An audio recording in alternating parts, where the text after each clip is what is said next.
नमस्कार साथियों, मैं अभिनव सिंह स्वागत करता हूं आपको अपने चैनल में जर्नी विद राहुल जी के साथ। राहुल जी, आपसे मेरा सवाल है, बिहार विधानसभा चुनाव में इस बार किसकी सरकार बनेगी? सभी साथियों को नमस्कार, प्रणाम। मैं राहुल।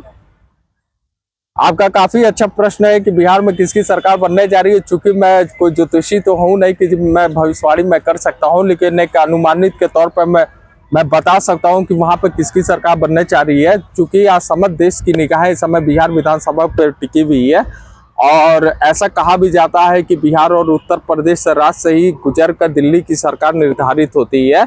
और चूंकि बिहार देश का एक ऐसा राज्य है जहां के बिहार के जो वासी है वो देश के हर राज्य में फैले हुए हैं, इसलिए बिहार और उत्तर प्रदेश देश की राजनीति में एक अपनी अलग भूमिका निभाती है।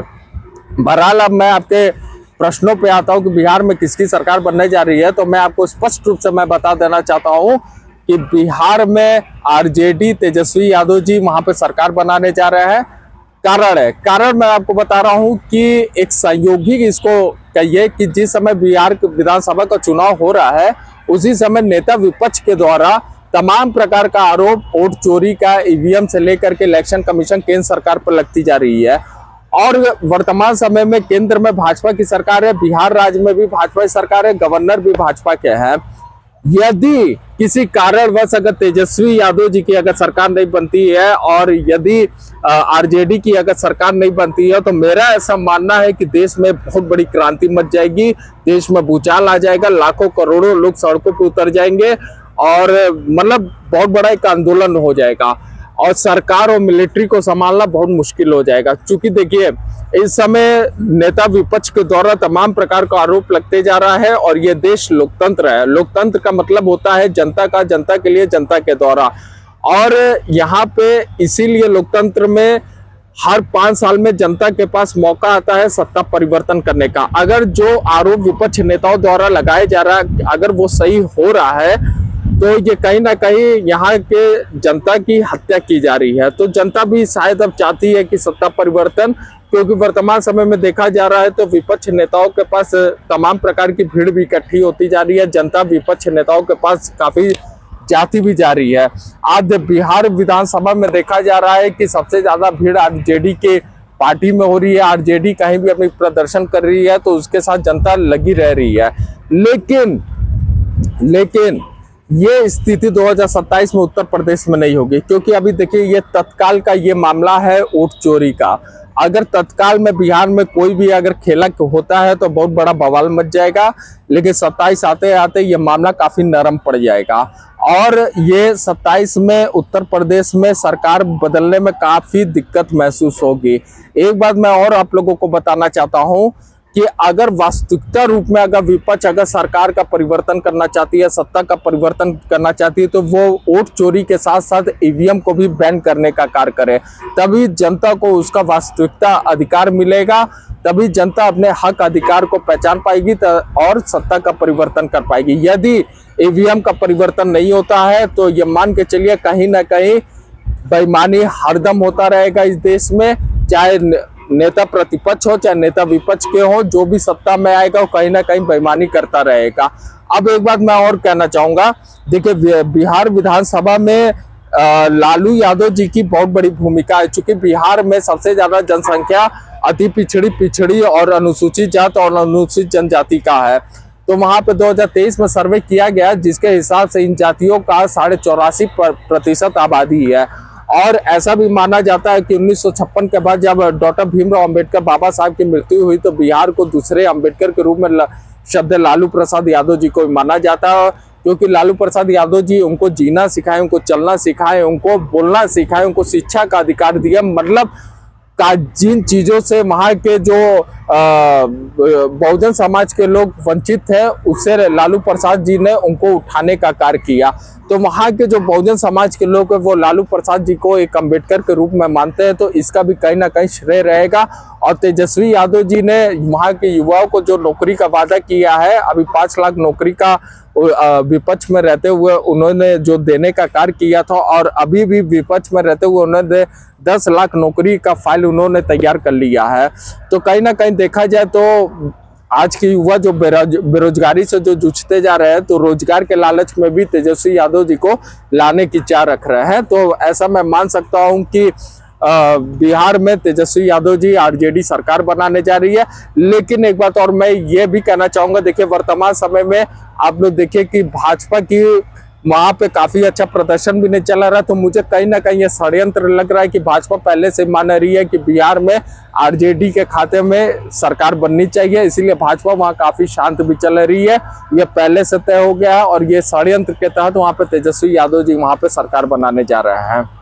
अभी हाल में ही प्रधानमंत्री नरेंद्र मोदी जी की मां को विपक्ष द्वारा अभद्र शब्द का प्रयोग किया गया है, इसके बारे में आप क्या कहेंगे? हाँ, काफी निंदनीय है, काफी शर्मनाक है और ऐसी घटना नहीं होनी चाहिए। देखिए माँ तो माँ होती है, चाहे प्रधानमंत्री की माँ हो, चाहे मुख्यमंत्री की माँ हो, चाहे गवर्नर की माँ हो, चाहे जानवर की क्यों ना माँ हो, माँ तो माँ होती है। किसी को भी राजनीति में मैं पहले बता चुका हूँ कि राजनीति एक विचारधारा की लड़ाई होती है, ना कि किसी की माँ बहन की टिप्पणी करने के लिए होती है। और ये काफी निंदनीय है, जो भी इस तरीके का हरकत कर रहा है उसके साथ कठोर कार्रवाई भी होना चाहिए। लेकिन मैं एक चीज और बताना चाहता हूँ, अभी हाल फिलहाल में ही देखिए अभी कांग्रेस के प्रवक्ता थे सुरेंद्र राजपूत, उनको भी भाजपा के प्रवक्ता ने भी अभद्र भाषा को उनके माँ को गाली दिया। राहुल गांधी जी को भी उनके माँ को, उनके परिवार को हरदम अभद्र भाषा का प्रयोग किया गया। डिम्पल यादव जी को भी हाल फिलहाल में रशीदी ने अभद्र भाषा का प्रयोग किया। और अभी आपका देखिए 2016-17 में उत्तर प्रदेश विधानसभा में बहन मायावती जी के ऊपर इस समय वर्तमान परिवहन मंत्री दयाशंकर सिंह जी ने उनके ऊपर काफी अभद्र भाषा का प्रयोग किया था, जिस समय उस समय भाजपा ने उनको 6 साल के लिए निष्कासित भी किया था। बाद में उनकी पत्नी को टिकट देने का कार्य भी किया, जो कि उनकी पत्नी स्वाति सिंह जी विधायक भी बनी और वर्तमान समय में दयाशंकर सिंह जी परिवहन मंत्री भाजपा के हैं। तो मेरा कुल कहने का मतलब है, देखिए आज प्रधानमंत्री जी की मां के ऊपर हुआ है, कल को विपक्ष के नेताओं के ऊपर हुआ। इससे बड़ा भी बहुत बड़ा दुर्भाग्य रहा है कि देश में मणिपुर में हजारों महिलाओं को, हजारों माओ को नंगे करके घुमाया गया। उस समय देश की लोकतंत्र, उस समय देश की मर्यादा कहाँ गई थी? तो मैं ये कहना चाहता हूँ, अगर यही सिस्टम अगर रहा तो आने वाले भविष्य में आज तो लोग मुंह से टिप्पणी कर रहे हैं एक दूसरे के परिवार के ऊपर, कल को मुझे लगता है कि घरों में से निकालकर माँ बहनों को रोड पर नंगा करके घुमाने का कार्य करेंगे। क्योंकि मुझे लग रहा है वर्तमान समय में सत्ता के लालच में राजनीति इतना निचली स्तर पर चली जा रही है, इतना नीच भाषा का प्रयोग किया जा रहा है, जिसका मतलब कोई शब्द ही नहीं है किसके बारे में क्या बयान किया जाए। अरे उन लोगों को शर्म आनी चाहिए कि यहाँ के युवा आप लोगों से क्या सीखेंगे, यहाँ के बच्चे आप लोगों से क्या सीखेंगे। राजनीति में देखिए सत्ता के लालच में आप लोगों को इस तरीके का भाषा का प्रयोग नहीं करना चाहिए, बल्कि एक मर्यादा में, एक संस्कृति, भारत की पहचान पूरे विश्व में यहाँ की संस्कृति, यहाँ की मर्यादा, यहाँ की सभ्यता में है। लेकिन यहाँ के नेता, चाहे नेता विपक्ष हो चाहे नेता प्रतिपक्ष हो, अपनी अपनी सत्ता हासिल करने के लिए एक दूसरे माँ बहन के ऊपर इस तरीके का अभद्र भाषा का प्रयोग कर रही है। काफी नीच हरकत है और इसको मैं सर्वोच्च न्यायपालिका और मैं सरकार से भी निवेदन करता हूं कि इसके ऊपर एक कठोर कानून बनाइए। जो भी इस तरीके का हरकत कर रहा है उनके ऊपर कड़ी कार्रवाई करने का आप लोग कार्य करिए और भविष्य में इस तरीके का कार्य मत करिए। ये मेरा आप लोगों से हाथ जोड़ के निवेदन है, क्योंकि यहाँ के युवा आप लोगों से क्या सीखेंगे, यहाँ के बच्चे आप लोगों से क्या सीखेंगे। खुलेआम टीवी में इस तरीके का डिबेट देखा जा रहा है, बहुत काफी शर्मनाक ये सब हरकत हो रही है।